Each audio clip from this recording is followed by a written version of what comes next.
To set up a T-Mobile Hotspot on your iPhone, first ensure your plan includes hotspot data. Navigate to Settings, then Personal Hotspot. Toggle the Personal Hotspot switch to On. You can share cellular data via Wi-Fi, Bluetooth, or USB. Set a strong password to secure your connection. Note that T-Mobile may deprioritize hotspot speeds after a certain data usage threshold, depending on your plan. iOS 18 enhances hotspot features with seamless integration to T-Mobile's 5G network for faster, more reliable connections. If your T-Mobile hotspot isn't working, an incorrect APN configuration is a common cause.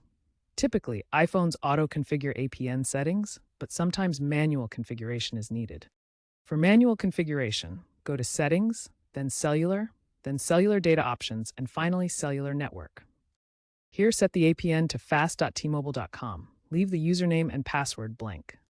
If problems persist, try resetting your network settings by going to Settings, General, Transfer or Reset iPhone, Reset, and then Reset Network Settings.